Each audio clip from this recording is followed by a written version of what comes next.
carta de amor mais longa e fascinante da história da literatura. Estas são as palavras de Nigel Nicholson. Nicholson, aliás, que era filho de Vita Sackville-West, musa e amante de Virginia Woolf, a qual dedicou a obra Orlando, uma biografia. Olá pessoal, tudo bem com vocês? Sejam bem-vindos ao meu canal. Eu sou a Ana Paula e hoje nós vamos falar sobre o melhor livro já lido e a melhor adaptação cinematográfica já assistida por esta pessoa que vos fala. Sim, hoje nós vamos falar de Orlando, a Mulher Imortal, e os 5 motivos que fazem desta adaptação a melhor adaptação cinematográfica de todos os tempos. Então, senta aí na sua cadeira, pega o seu chá, que aliás, hoje é um mate, e vem discutir literatura comigo! Se você clicou nesse vídeo, você provavelmente deve conhecer ou já ter ouvido falar sobre a obra Orlando.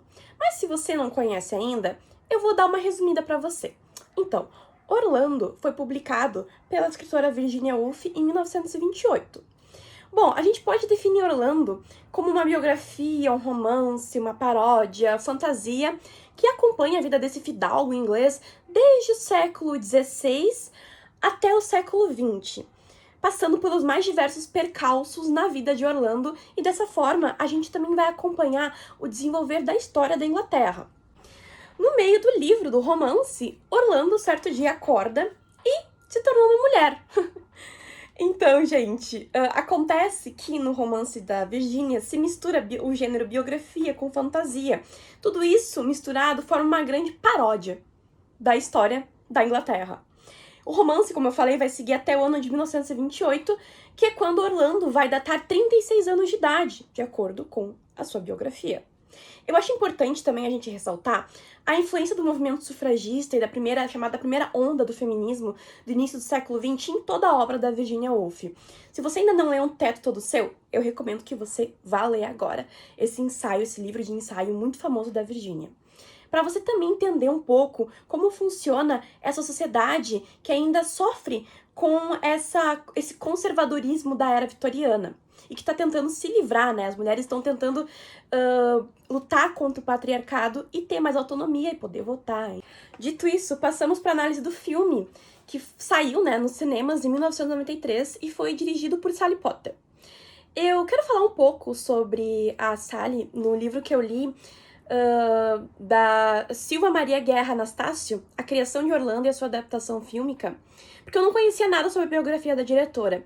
E aparentemente ela está envolvida com o cinema independente e feminista desde os anos 70 e anos 80.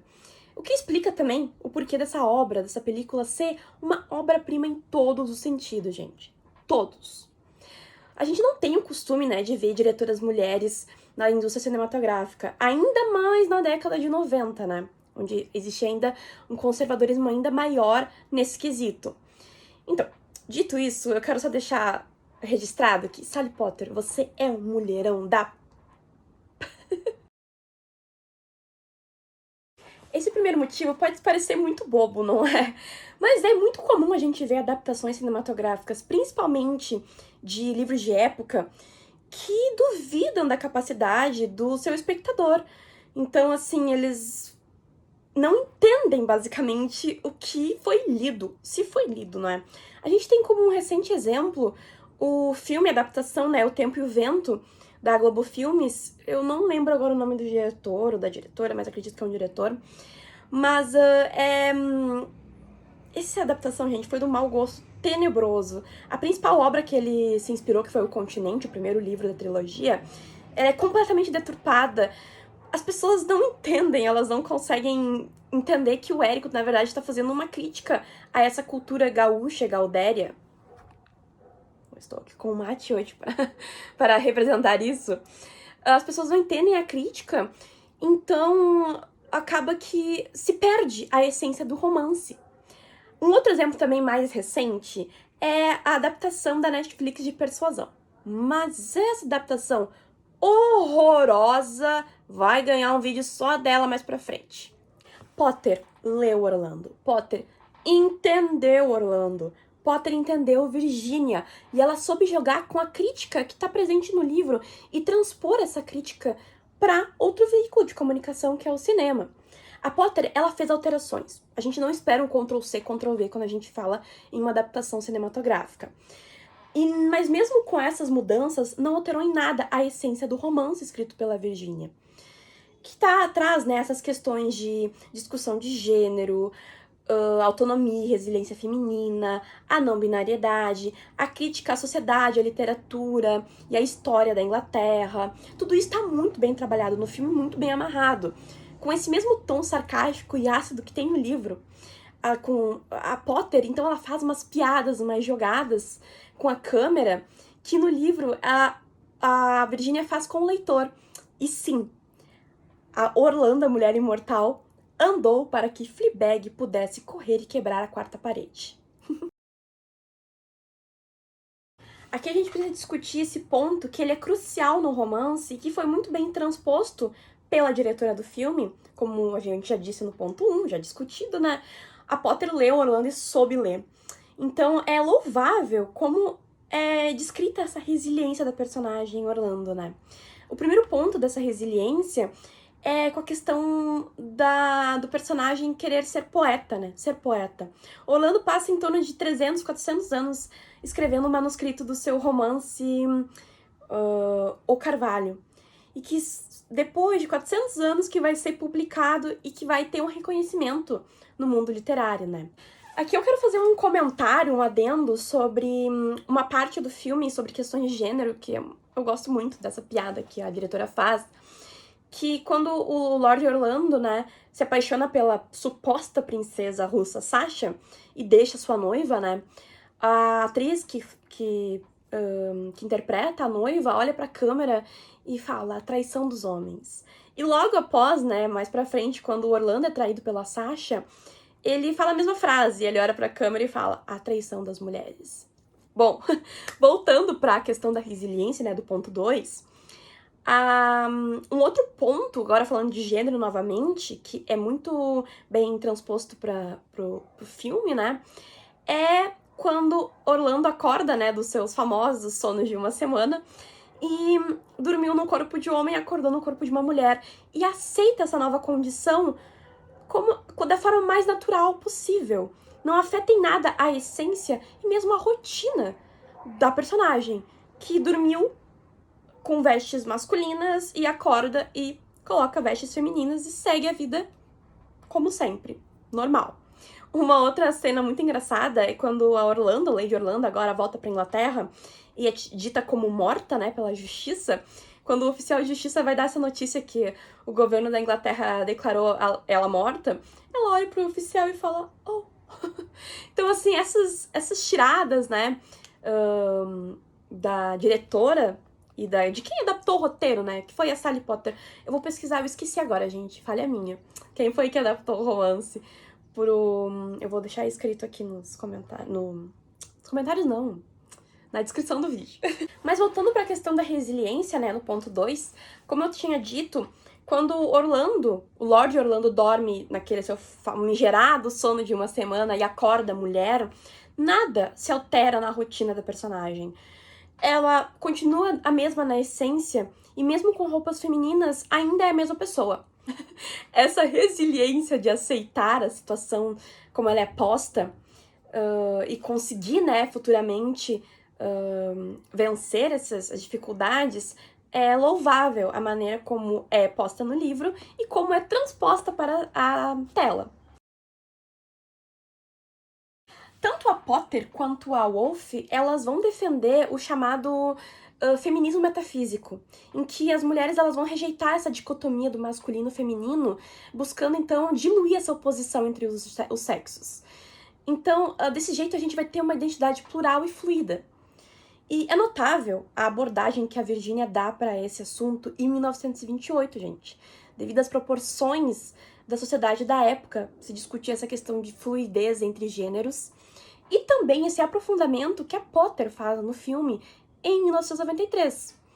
A gente tem, por exemplo, a figura da Tilda Swinton, que é a intérprete de Orlando, maravilhosa. Ela transita muito bem, ela tem essa figura andrógena e ela transita muito bem entre o Lord Orlando e Lady Orlando. Eu queria muito ver a Tilda fazer uma adaptação de Grande Sertão Veredas, seria perfeito. Mas uma outra convocação, uma outra brincadeira que a Potter faz é chamar um ator, Quentin Crisp, que era abertamente LGBTQIA+, nos anos 80 e 90, para interpretar a Rainha Elizabeth I.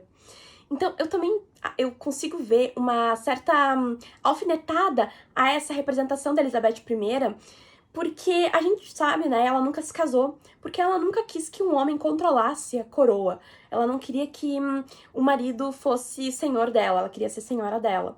Então isso, né, para as mulheres da época, é considerado um comportamento masculino. Então é engraçado como a Potter traz essa questão.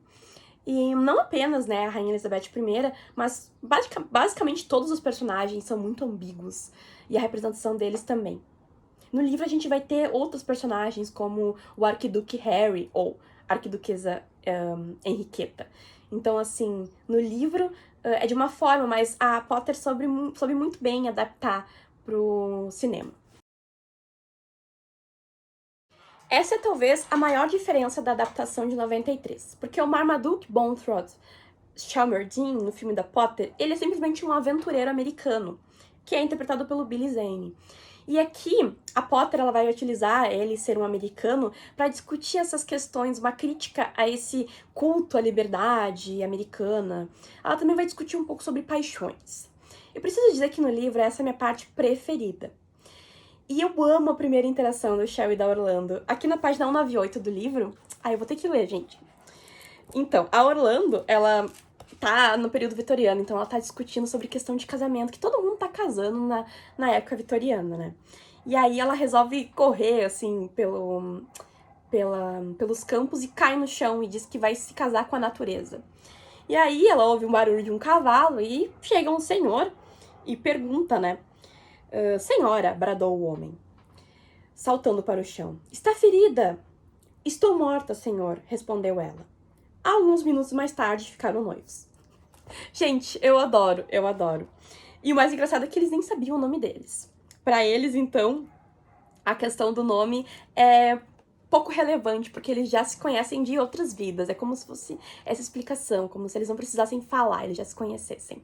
Eu gosto muito dessa primeira interação dos dois. A Potter, né, ela vai mudar um pouco a personalidade do Shell.